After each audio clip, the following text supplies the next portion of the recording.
لیکن وراثت پہ آ کے سب لوگ رک جاتے ہیں. ہمارے پنجاب کو آپ لیں تو پنجاب میں جو اویئرنیس آئی ہے اس کے مطابق لوگ حصہ دے رہے ہیں، لیکن جو ذمہ دار اور جو طبقہ ہے وہ بالکل ویسے ہی ہے کہ ہماری زمینیں نہ جائیں. قرآن پاک سے شادی، اس کا ایک مین فیکٹر یہ ہے کہ قرآن سے شادی کروا دیتے ہیں بیٹی کی، بہن کی، تاکہ وراثت کو آگے منتقل نہ کرنا پڑے.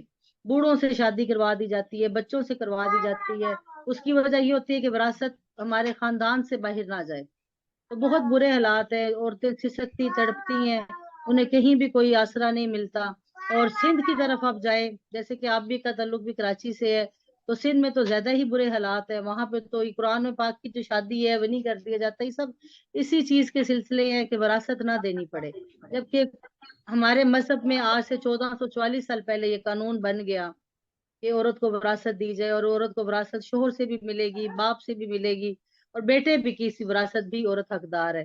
لیکن ہمارا یہ المیہ ہے کہ ہم ابھی تک اس سلسلے میں بہت مایوسی کا سامنا ہے. اور اگر کوئی عورت لیتی ہے تو اسے باغی کہا جاتا ہے، اور جی واضح طور پہ اعلان کر دیتے ہیں بھائی بھی کہ جی نہیں، اب ہمارا تیرے ساتھ جینا مرنا ختم، کوئی تعلق ہم نہیں رکھیں گے اگر تم نے وراثت لے لی.